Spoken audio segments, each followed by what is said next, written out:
નમસ્કાર વિદ્યાર્થી મિત્રો, સ્વાગત છે યુટ્યુબ ચેનલ મિશન ગવર્મેન્ટ એક્ઝામની અંદર। આજના વિડીયોની અંદર આપણે વાત કરીશું નિબંધ ડિજિટલ શિક્ષણ ક્લાસરૂમ શિક્ષણના પૂરક તરીકે વિકલ્પ તરીકે નહીં।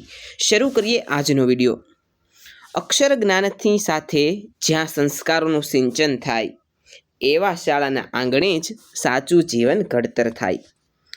આધુનિક યુગ એ વિજ્ઞાન ટેકનોલોજી અને અભૂતપૂર્વ પરિવર્તનોનો યુગ છે। આજે માનવ જીવનનું કોઈ પણ ક્ષેત્ર એવું નથી રહ્યું જ્યાં ડિજિટલ ક્રાંતિની અસર જોવા ન મળી હોય। આ બદલાતા પ્રવાહમાં શિક્ષણ ક્ષેત્ર પણ ખૂબ મોટો હિસ્સો બન્યું છે। Computer screens, laptop, tablet, smartphone અને હાઈસ્પીડ ઇન્ટરનેટે મળીને શિક્ષણને એક નવું સ્વરૂપ આપ્યું છે, જેને આપણે ડિજિટલ શિક્ષણ તરીકે ઓળખીએ છીએ। આ નવીન વ્યવસ્થાએ પરંપરાગત શિક્ષણ પદ્ધતિ સામે ઘણા સવાલો અને નવી સંભાવનાઓ ઊભી કરી છે, પરંતુ અહીં સૌથી મહત્વનો વિચારણીય પ્રશ્ન એ છે કે શું આ ડિજિટલ માધ્યમો ક્યારેય વાસ્તવિક વર્ગખંડ અને ચાર દિવાલોની વચ્ચે અપાતા ક્લાસરૂમ શિક્ષણનું સ્થાન સંપૂર્ણપણે લઈ શકે? આ પ્રશ્નો ઊંડો અભ્યાસ કરતાં સ્પષ્ટ થાય છે કે ડિજિટલ શિક્ષણ એ ક્લાસરૂમ શિક્ષણને વધુ સદ્ધર બનાવવાનું એક ઉત્તમ પૂરક સાધન હોઈ શકે છે, પરંતુ તે ક્યારેય તેનો કાયમી કે એકમાત્ર વિકલ્પ બની શકે નહીં। પરંપરાગત ક્લાસરૂમ શિક્ષણ એ માત્ર પુસ્તકોમાં લખાયેલા અક્ષરોને ગોખવાની કે માત્ર માહિતી એકત્રિત કરવાની જગ્યા નથી, પરંતુ તે બાળકના સર્વાંગી અને માનસિક વિકાસની પવિત્ર પાઠશાળા છે।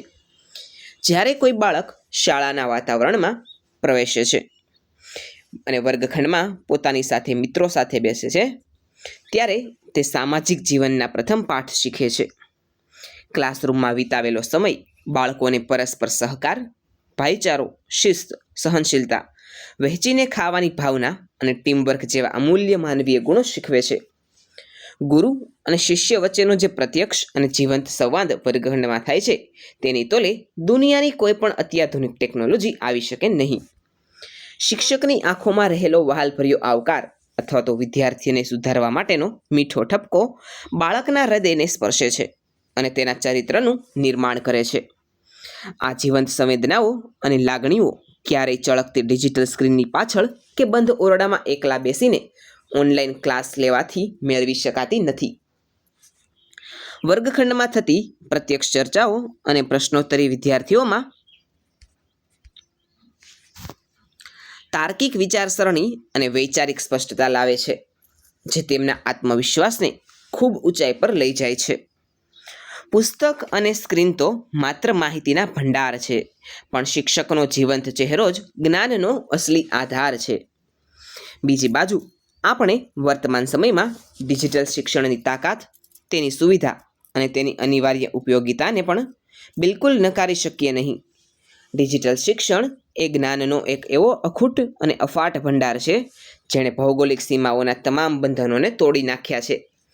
ગુજરાતના કોઈ પણ અંતરિયાળ ગામડામાં રહેતો આર્થિક રીતે સામાન્ય પરિવારનો વિદ્યાર્થી પણ માત્ર એક ઇન્ટરનેટ કનેક્શનના માધ્યમથી દેશ કે વિદેશની સર્વશ્રેષ્ઠ યુનિવર્સિટીઓના વિદ્વાન પ્રોફેસરોના વ્યાખ્યાનો ખૂબ જ સરળતાથી સાંભળી શકે છે અને પોતાનું જ્ઞાન વધારી શકે છે। વળી ક્લાસરૂમમાં જે અઘરા વિષયો કે સિદ્ધાંતો માત્ર બ્લેકબોર્ડ ચોક વડે દોરીને સમજાવવા અઘરા પડે છે, તેને ડિજિટલ શિક્ષણના માધ્યમથી 3D એનિમેશન, ગ્રાફિક્સ અને રસપ્રદ શૈક્ષણિક વિડીયો દ્વારા ખૂબ જ આસાનીથી અને અસરકારક રીતે વિદ્યાર્થીના મગજમાં ઉતારી શકાય છે। વિજ્ઞાનના અટપટા પ્રયોગો, અવકાશ વિજ્ઞાનની વાતો કે ભૂગોળના જટિલ નકશાઓ ડિજિટલ માધ્યમો દ્વારા ભણવાથી વિદ્યાર્થીના મનની અંદર લાંબા સમય સુધી જીવંત અને સચોટ રહે છે। આ તમામ દ્રષ્ટિએ જોતા ડિજિટલ ક્રાંતિ, ડિજિટલ પદ્ધતિ ક્લાસરૂમ શિક્ષણને વધુ સમૃદ્ધ, રસપ્રદ, આકર્ષક અને પ્રભાવશાળી બનાવવાનું એક અદ્ભુત પૂરક બળ સાબિત થાય છે। પરંતુ જો આપણે ડિજિટલ શિક્ષણને જ સર્વસ્વ માની લઈએ તો તેને ક્લાસરૂમ શિક્ષણના સંપૂર્ણ વિકલ્પ તરીકે સ્વીકારવાની ભૂલ કરી બેસીએ તો તેનાથી સમાજ અને નવી પેઢીઓ પર ગંભીર અને નકારાત્મક અસરો પડી શકે છે। દિવસના લાંબા કલાકો સુધી કમ્પ્યુટર કે મોબાઈલની સ્ક્રીન સામે એકધારા બેસી રહેવાથી નાની ઉંમરના બાળકોમાં આંખોની નબળાઈ, શારીરિક નબળાઈ, એકાગ્રતાનો અભાવ, પીઠનો દુખાવો, સ્થૂળતા અને માનસિક તણાવ કે એકલતા જેવા અનેક સ્વાસ્થ્ય સંબંધી પ્રશ્નો અત્યારે મોટા પાયે ઉદ્ભવી રહ્યા છે. આ પદ્ધતિ બાળકને દુનિયાભરની માહિતીથી સભર અને હોશિયાર ચોક્કસ બનાવી શકે છે, પણ તેને સમાજમાં ભળવા માટે સંસ્કારથી સભર કે સંવેદનશીલ નાગરિક બનાવી શકતી નથી.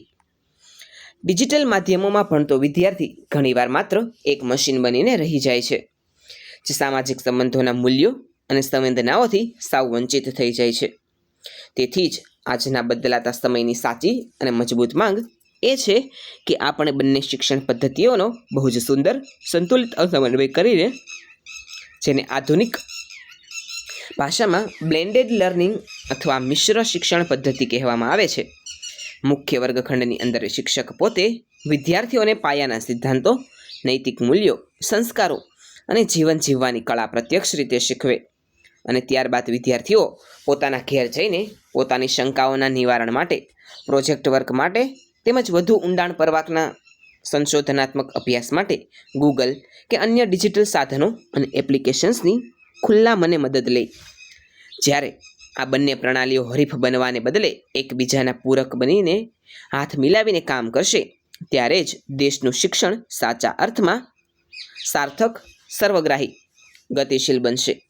ટેકનોલોજીનો ઉપયોગ શિક્ષણ કે માનવ મગજને પોતાના ગુલામ બનાવવા માટે નહીં, પરંતુ માનવ કલ્યાણ અને સમાજ શિક્ષણના વ્યાપને વધુ પ્રગતિશીલ, વૈશ્વિક, ગુણવત્તાસભર બનાવવા માટે જ થવો જોઈએ.